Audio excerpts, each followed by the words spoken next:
Did you know if you've got a buy-to-let property, you could increase the profits by 800% by making a few little tweaks that we're going to talk about on the podcast this week. Now, my name is Russell Leeds. And I'm Anna Leeds. And welcome to the Property Investors Podcast. So this was all started with a conversation I was having with one of our students. He's actually been on Wednesday. I don't know if you've heard his interview. Yes, I have. It was a great interview. Yeah, a guy called Jag. Jag is a great guy.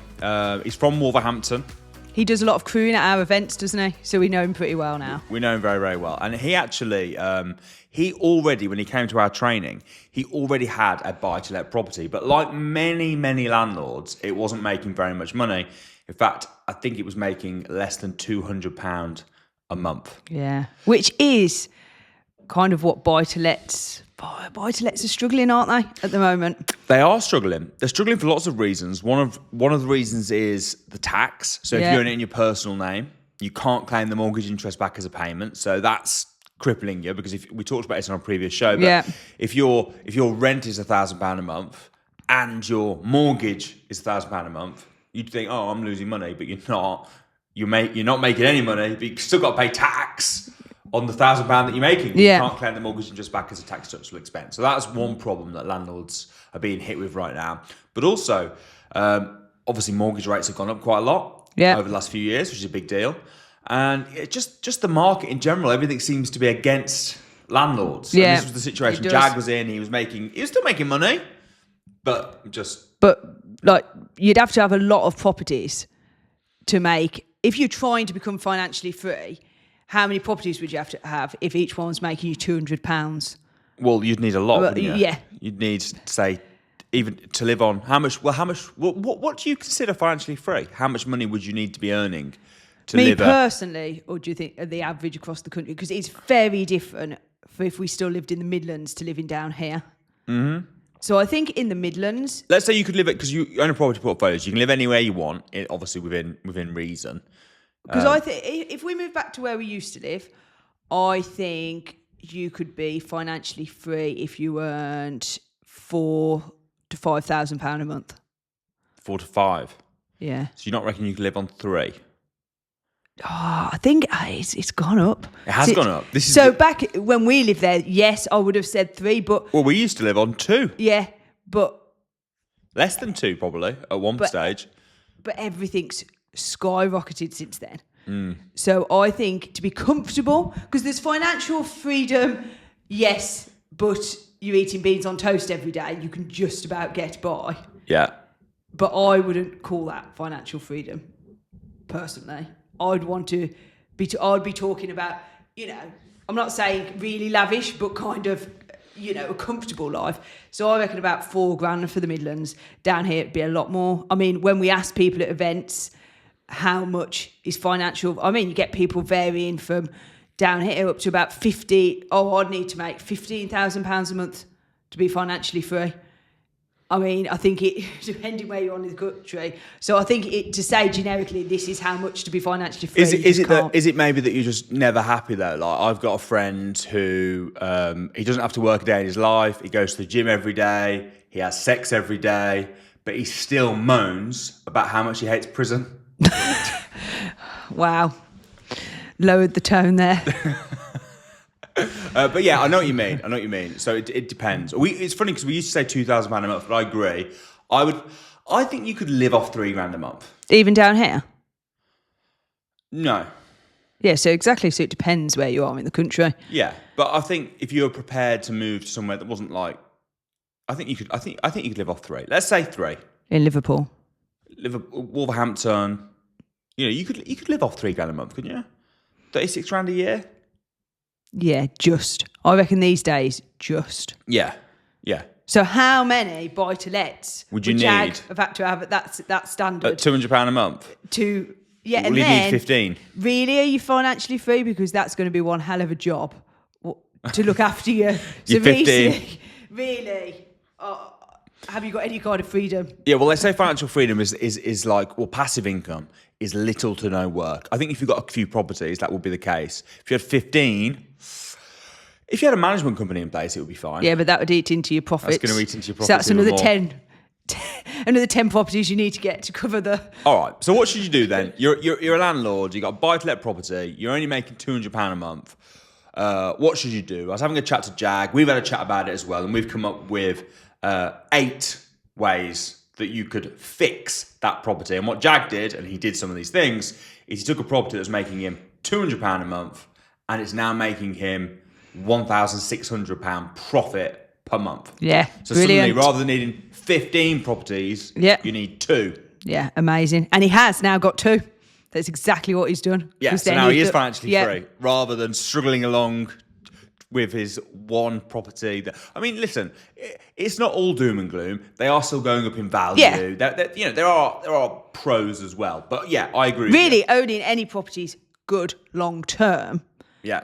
But if you're talking about getting yourself in a position of financial freedom now, these kind of properties aren't that great if you don't do something inventive. But yeah, long term, you're still going to own the property, which will be great. So owning any property is good long term. All right, let's have a look at them there. So first one, and this is a really interesting topic. The first one is to reassess the rent.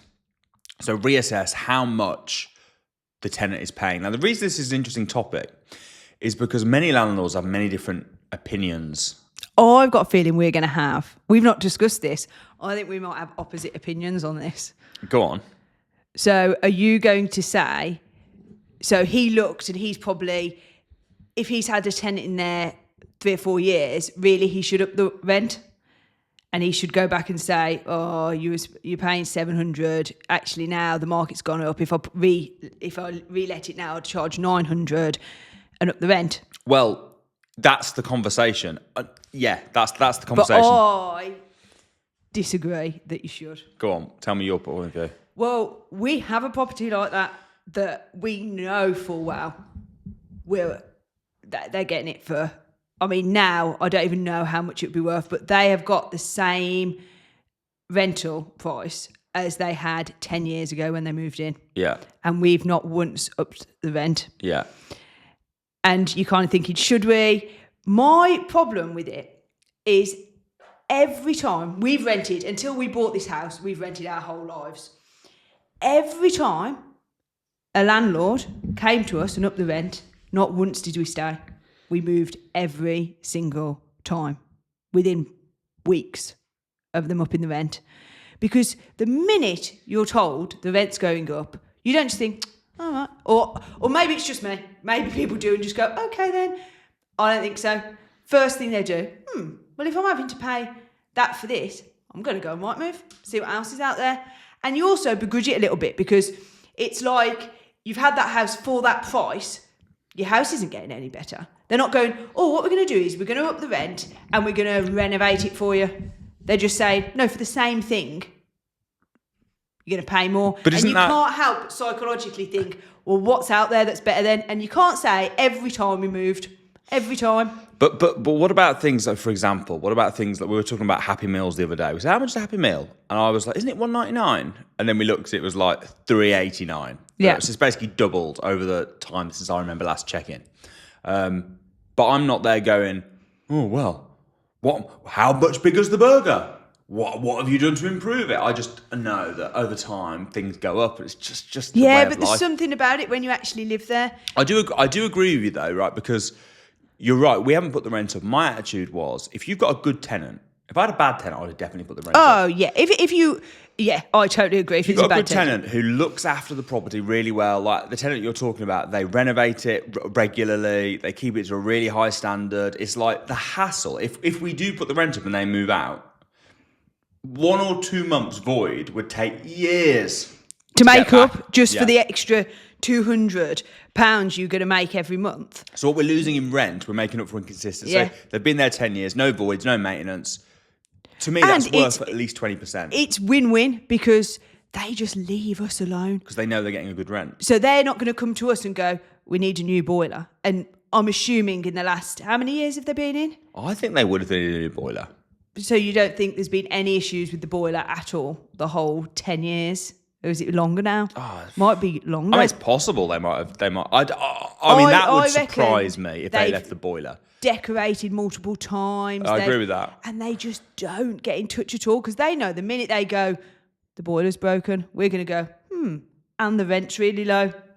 Let's reconsider that then if you want us. So it's win-win, isn't it? Because they know that we would say, oh, yeah, we can fix the boiler. The thing is, we're going to have to up your rent slightly. And then the forever now, their rent is upped. You're right. It's a tricky one. But it's definitely something to look at. If they're paying too little rent. I tell you what I do kind of think might be a good in-the-middle compromise. What about this? What about if you moved in and they said, look, we're never going to up your rent. We're never going to up it. What we are going to do, though, is obviously we've got inflation. So every year, we're not going to... No, hold on, let me reword that. We are going to up it. If I said to you, look, we're never going to hike your rents up. Okay. But obviously, inflation on average is 2% a year. So what we are going to do is every year, we're going to increase it by 2%. So right now, it's £1,000 a month. What's 2%? I should know the answer to that. Is it 20 quid? 20 quid, isn't it? Yeah. So in a year, we'll go up to 1,020. Right, so you'd be like, nothing. Isn't it? But then you've set the precedent. So now every year it's going to go up 2%. So it's not a lot, but it's just a little bit, enough that you are. If they do stay 10 years, at least still it's gone creeping up. your rent up. Yeah. No, and I don't think it's bad. I think you should always be mindful.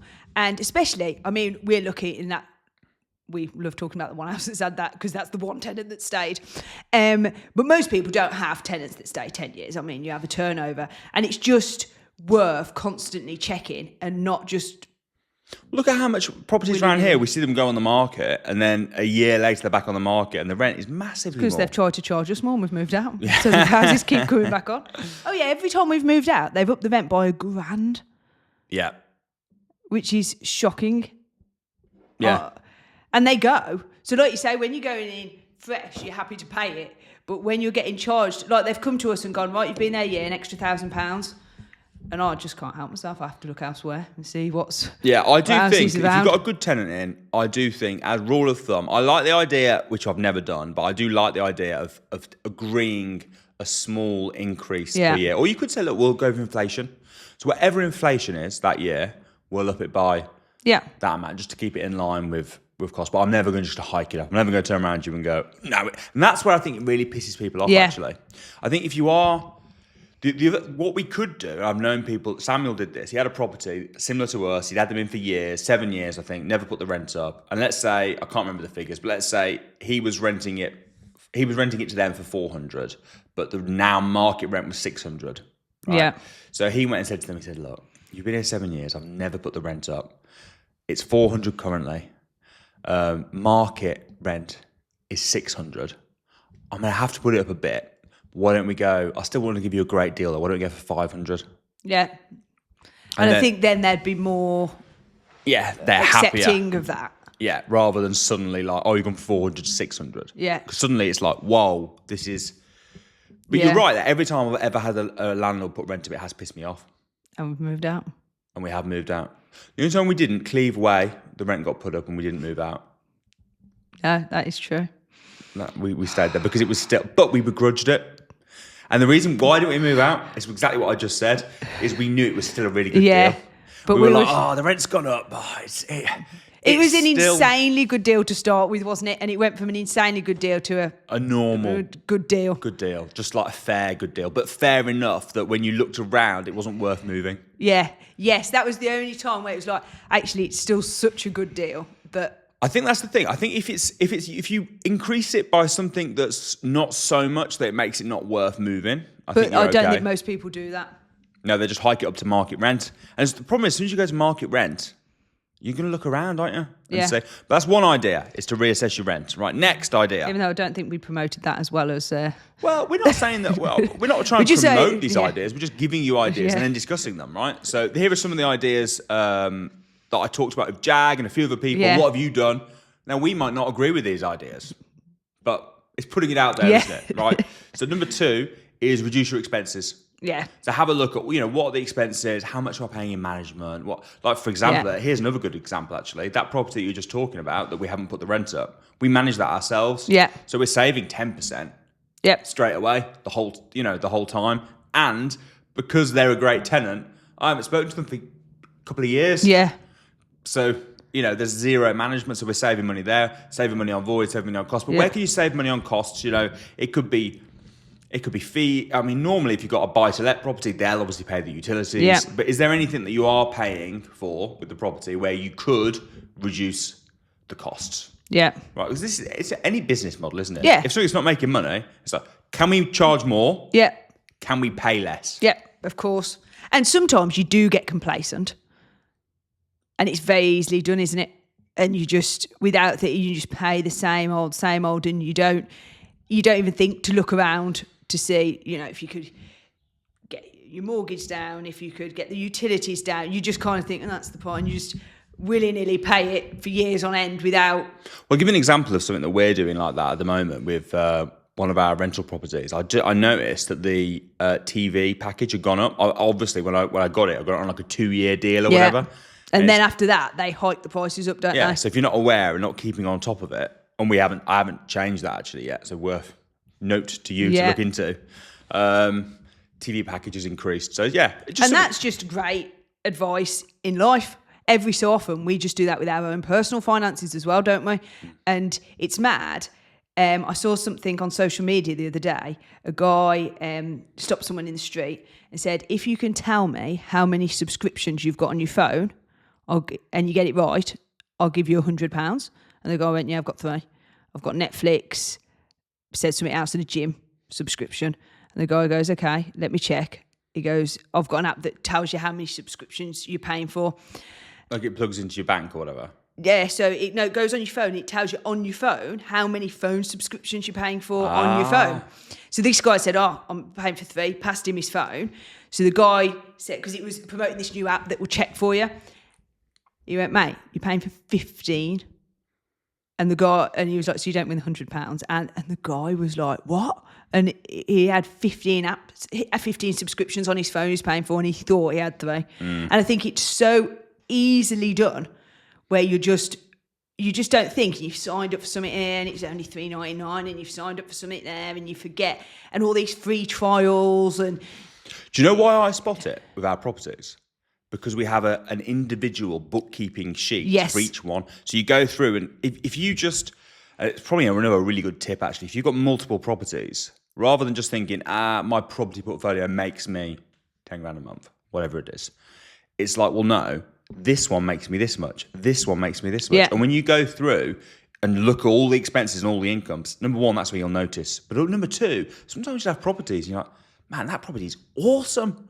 Or that one's rubbish. Or, that one's losing me money. That's the one I need to go and do this stuff on. I need to reassess the rent. So I think having actually bookkeeping, doesn't have to be anything clever, just an Excel spreadsheet, costs, expenses, monthly profit, whatever, is well worth doing. And it'll make your life easier at the end of the year when your accountant asks for your figures. True. And rather than scrambling around, I remember I used to scramble around with carrier bags full of receipts. Oh, yeah, the days. You can just go straight in. So, number 3, this is a great one, and I think this can really up values of property, and you can up your rental if you do this. Renovate the property. So this is a great one. Jag did this.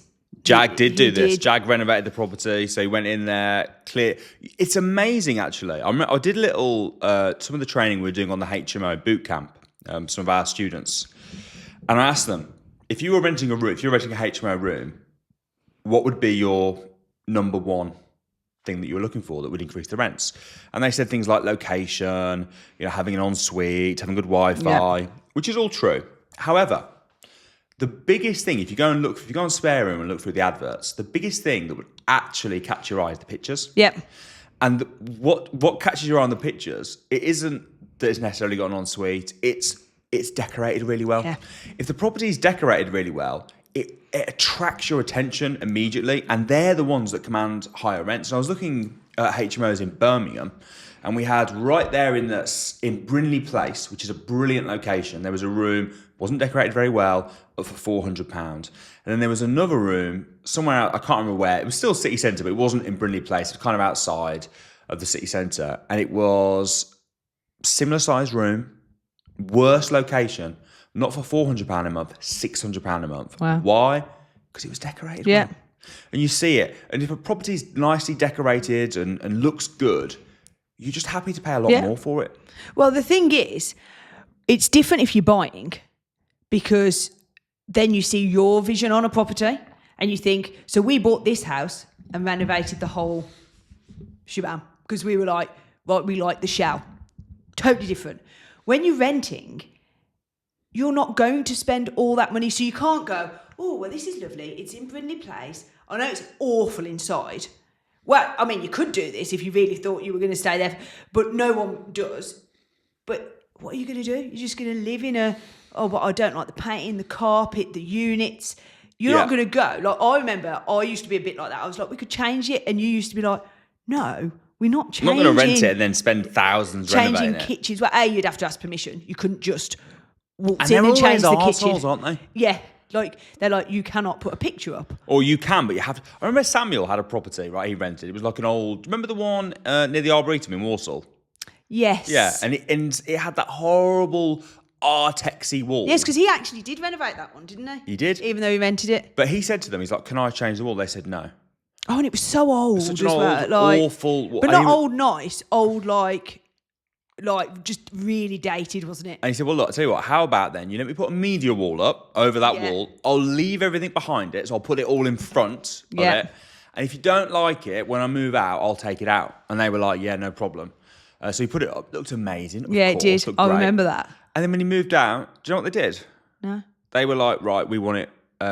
He moved out and they were like, right, we're charging you £1,000 so we can put it back to how it was. No, but that's lies, that is, because remember when that happened to us with that patio we asked to have put in on that mud patch in that one back garden, and we just had Sienna and we were like, this garden's a joke, it's a mud patch. And we said, look, can we make a patio area so we can put a table and chairs and some kids' equipment? And he said yes. The landlord said yes, but we didn't have it written down. And when we moved out, he was like, he said the same, didn't he? I've got to take your deposit off you because I'm going to have that patio ripped up. And I'm like, what are you talking about? We've massively improved the garden. Yeah. And worse than that, he won that because we didn't have it written down. He won that. He took our deposit. And like, we know where that house is, obviously, because we used to live in it. Yeah. And we used to drive past it and we used to look over the fence. And that patio is still there. It's still there today. He took our deposit. He lied about it, saying did. it. We had to take him to court. Yeah. We settled because we couldn't bother to go all through the process. So, yeah. I think he took half our deposit, didn't he? I can't remember his name, but it's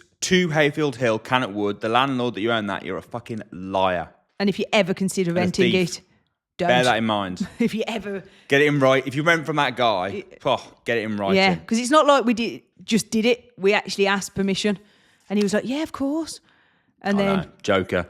So, yeah. But you're right, though. If you're renting a property, you look... As someone who's rented for most of my life, now... You might bought investment properties and now bought our own home. You're right. You're looking for a totally different thing when you're renting. Yeah.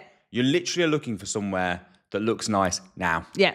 And you it's want so somewhere important. that's got a nice kitchen, nice bathroom. If it's renovated nicely, it's going to attract much more rent. Yeah. Much, much more rent because I'm experiencing it and living in it now. So, yeah. So that's a great one. So Jag did renovate. He said he put new carpets, gave even just nice carpets, fresh paint. So you feel like you're going into somewhere nice. Like that's all it comes down to, really. Yeah, I wouldn't bother furnishing it. No. But if you have it furnished for the photos, great, to show what it would be like, or furnish a room maybe. Yeah. But yeah, I wouldn't bother furnishing because most people do want to bring their own furniture in. But yeah, 100%. All right. So number 4. Yes. And this is what Jag made the big difference, right? So he assessed the rent and he thought, oh, okay, I can't really get much more rent. He maybe cut his costs. He did renovate it. But here's how he got more rent, really. It wasn't by upping the rent for the tenant. It wasn't by saying to the tenant, oh, I want you to pay me an extra £1,000 a month. That's how he made all his extra money. What did he do? He turned it into serviced accommodation. Yeah, rented it out night by night. Yeah, rather than... he does rent it out night by night, but it's quite interesting actually. So obviously he put it on Airbnb, but it was interesting talking to him because he originally thought it's not going to work in my area. Like, who's going on holiday to Wolverhampton? Yeah. Like, I can't. What, Wolverhampton? the tourist hotspot, the Wolverhampton. Is that what you're talking about? And it is quite interesting because we felt like that in some of the areas we've got. It's like, would it work there? Like, who's going on holiday there? Who's going on holiday to Pelsall? Yeah, yeah. Because again, you just think, really, it's worked. And in the end, he thought, I just need to make more money off this. So he went for it. He thought, what's the worst? He said he spoke to people and they were like, what's the worst that's going to happen? It doesn't work. And you put it back. So he went for it. And yes, it's on Airbnb, but the reality is it's not like people holidaying there, but they are paying for it night by night. But he's getting contractors. And he said he's getting people who are between homes. So when you have to, so it happens a lot here, doesn't it? Where people move out for 6 months while their houses are getting renovated, or they're relocating from overseas, and so he gets a lot of that. So they're really long-term bookings as well. So he's turned it into like an SA, but actually, which might not work in Wolverhampton if you're thinking holidays, but works amazingly for contractors, people who are moving house. Yeah, because let's say, we know people, don't we? We know people who are living here right now that are renovating their home. Yeah. They considered buying, but they're like, stamp duty's gone so ridiculous. Let's just renovate instead. It's Yeah. cheaper. And then there's going to be a period of time. How long, John Sphere, how long are they moving out for? 6 months. 6 And they've months. just gone, didn't they? They live right by us, and they've just moved out for 6 months. They've just moved to a local town. Yeah, but here's the thing, right? And we know this with building works. Something that takes 6 months, it could easily take 8 months, 9 months, 10 months, 12 months. Oh, yeah, it always does. It could easily go over. So you're difficult because you don't want to get an AST because no one's going to accept. 6 months maybe, but you're in that sort of tricky situation where you're not quite sure how long it's going to take. It might be a shorter, it might be 3 months or whatever, but you need somewhere to live. Homes, people were going to want to do that in Wolverhampton, people are going to want to do that in Beaconsfield, people are going to want to do that everywhere. So in order to have properties that you can rent on a short-term stay like this for a family is ideal. Perfect. No one wants to stay in a hotel for 3 months. No. Unless you're Jose Mourinho. Yeah, but especially if you've got families, you're not going to want to, are you? No. With little kids. So it's perfect. And Jag said he gets literally 12-month bookings.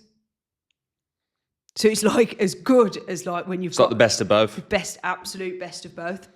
And Wow. he's now getting a profit of what? His income's £2,800 and he makes £1,600 profit every month. So from £200 profit up 800% Wow. to £1,600 profit. That is just crazy, isn't it? Amazing. That's just by switching strategy. It's the Yeah. exact same property. Yep. But Little renovation, but nothing. He didn't do any like building works or anything. Just made it look nice. Just made it look nice. Put it on Airbnb. In this case, obviously, he actually would have to furnish it. Yeah. So he's obviously had to spend a little bit putting furniture in it to put it on Airbnb. He said it's pretty much 100% occupancy. That's awesome. All right. Number 6, improve your property management.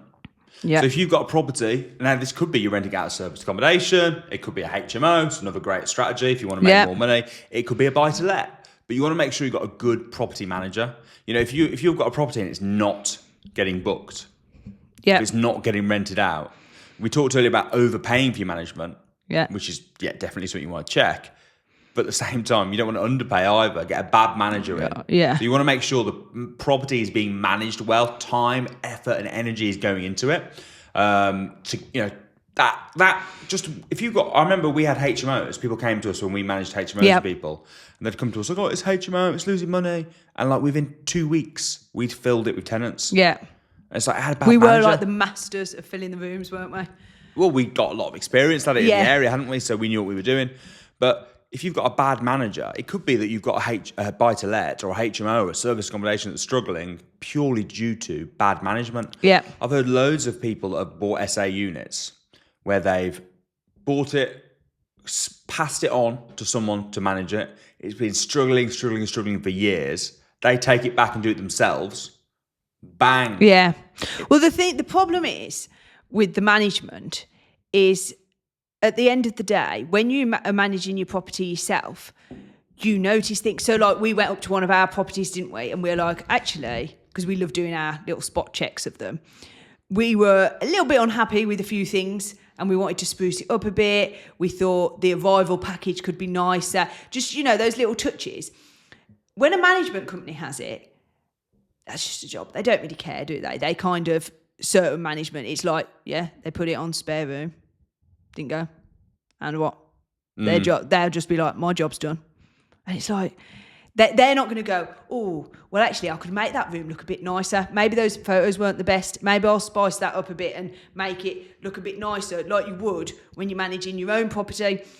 And I think that can make a big difference. I think it's that balance, isn't it, in between expertise and caring about it. So, like, no one's going to care about it like you care about it. No. When it's your property. You can go too far the other way, can't you, and spend time and effort on stuff that's like, no one cares. Yeah. Just because it's your property, you've gone a bit too far. But caring is good, right? Yeah. It's like if my car's broken, like the mechanic doesn't care that my car's broken and want to get it fixed as much as I care. Yeah. Right, of course. However, he's got expertise that I don't have. I can't fix it. He can. So you've got that balance in between. You want to care, but you also need the expertise. Yeah. So sometimes the property managers are good because they've got more expertise than Yeah. you as the landlord. Like what we had, we managed HMOs. We knew what sold. We knew how to market it, how to put it up. Right. We probably didn't care quite as much as the actual landlord, No. although we did care. Yeah. And we cared a lot more than normal management companies. But we probably didn't care as much as the landlord because no one does. But what we had was the expertise. So I think when you're using a property manager, you want to, or anyone that you're outsourcing anything to be fair, your VA, your marketing. I know people that run their own business and they'll hire a marketing agency and just go, you sort it. They're not going to care like you care. No. Right? They might have some expertise, but you've got to be on it. You've got to be on them. You've got to be keeping in touch. What's going on? Where are we up to? Yeah. Holding them accountable. And I think property management's the same. You've almost got to manage your manager. Yeah. Right. So you've got to make sure that they are doing what you want and then let them do the expertise, let them put the work in, but hold them accountable and manage them. Or if they don't do it, find someone that will. Because I honestly think in the times we're in where people are desperate for houses, properties shouldn't be sitting empty, should they? No. If you've got, I know someone who's got a flat. It's been empty for months. Oh, they can't find anyone. So, well, something's wrong then, isn't it? It's like, we'll take a look. What's going wrong? Does it need a renovation? Are you overcharging? Like, that's not right. Places should go. Like, people are crying out. We've got a housing crisis where we've got too many people and not enough places for them to live. There's obviously something not right. They're not marketing right. It doesn't look very good. There's obviously something wrong. But just to let it... No property should be sitting there for months and months on end. No. And I think if that is happening, you need to take a look at your management team and go, what... Yeah, what are we doing wrong here? Yeah, because something obviously is... I think it has been times in history where properties do sit empty and that we weren't in, the times we're in now, and maybe houses did, and it was like, oh yeah, but you might have like 3 or 4 months void, and it's just no one wants to rent at the moment. But that isn't now. No. Now people want houses. People need houses, and whether it's service accommodation, emergency houses. Yeah. I mean, if you can't rent it out, speak to the council. Yeah, houses should not be sitting empty. Yeah, I agree. All right, next one is leverage positive networks. So have a chat, go to networking events, find out what's working for other people in the area, what strategies are working, how are they making money from it, are they making money from it? Go to education events, things like the Property Investors Crash Course. We've got the Property Investors Crash Course. It's £1. Yeah. You can go to the crash course. You can find out all about property. Spend the day with Samuel, the team, and other people as well. I'll put a link below about how you can do that. I think that's so important because that's exactly what Jag was saying. He had never considered changing it from a buy-to-let to serviced accommodation because he just thought, well, that doesn't work. I live in Wolverhampton. And it was only when someone at networking was like, yeah, but contractors will take that. And he said he didn't even know it was a whole new world to him, letting contractors come in. And when we're talking contractors as well, I initially think, so he's got loads of builders in it. But actually, he's talking about, so they've got big car companies. I think Land Rover. Jaguar and Land Rover. Jaguar Land Rover. And it's people who come in fly in from other countries and have like a contract there to work on the cars for 6 months. It's people like that. It's not just, when you say contractors, you literally think There's a building site next door. Yeah, and it's not. He's had all sorts of contractors go in, and he said it was a whole new world that he'd never even considered, and that was from networking. People say, no, that works, and I think it's so important to be around people who are doing it hands on, because then they've got the experience that you can leverage off. Yeah, 100%. Great advice. And then the final one, number 8, is looking at remortgaging. Yeah. Now, there's a couple of things that can do. Number one, it might be the interest rates, which they have at the moment, have just dropped a bit. If you're paying over the odds, you could reduce the monthly payments by changing your mortgage. It's possible. Or it could be that you've got a property that's not making you any money cash flow wise, but over the last 10 years, it has been appreciating in value, and you can pull out a load of money from equity that's trapped in the house. Yeah. So go and get it valued. Has it gone up in value? Can you refinance that property and pull money out? So yeah, it's not making much cash flow, but I'm going to pull the money out. I'm going to use that money to renovate it, rent it out as service accommodation, whatever. Or just pull the cash out. Yeah. I'm like, all right, I made 50 grand, cash in hand. I can't complain at that. I mean, we've done that in the past, haven't we? Yeah, and bought other properties. Properties, yeah, and just thought, nice. Refinance, buy another property, happy days, move on, next, right? Yeah. So hopefully you guys found that useful. If you do have a struggling buy-to-let, there are 8 ways that hopefully you can fix it and start making money from it. We'd love to see you at the Property Investors Crash Course. My name is Russell Leeds. And I'm Anna Leeds. And we'll see you next week.